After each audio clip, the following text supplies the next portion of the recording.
செய்தி. வணக்கம். செய்திகளுக்காக ஊர் செய்திகள் வாசிப்பது ஸ்வர்ணா.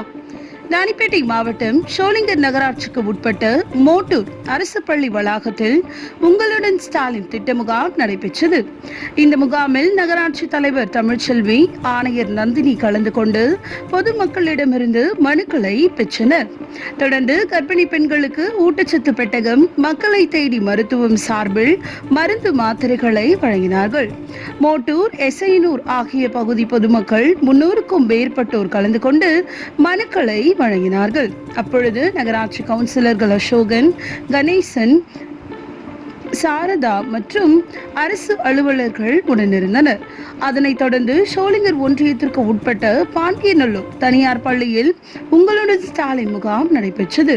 முகாமில் ஊராட்சி மன்ற தலைவர் கல்யாணி, விஜயகாந்த் ஆகியோர் தலைமை தாங்கினார்கள். வளர்ச்சி அலுவலர்கள் சரவணன், பாஸ்கர் முன்னிலை வகித்தனர். முகாமில் மத்திய ஒன்றிய செயலாளர் பூர்ணசந்தர், வடக்கு ஒன்றிய செயலாளர் செல்வம் ஆகியோர் கலந்து கொண்டு காய்கறி விதைகள், கர்ப்பிணி பெண்களுக்கு ஊட்டச்சத்து பெட்டகம், மக்களை தேடி மருத்துவம் சார்பில் மருந்து மாத்திரைகளை வழங்கினார்கள். பாண்டியநல்லூர் தாலுகாவில் ஊராட்சியை சேர்ந்த பொதுமக்கள் பல்வேறு மனுக்களை அளித்தனர்.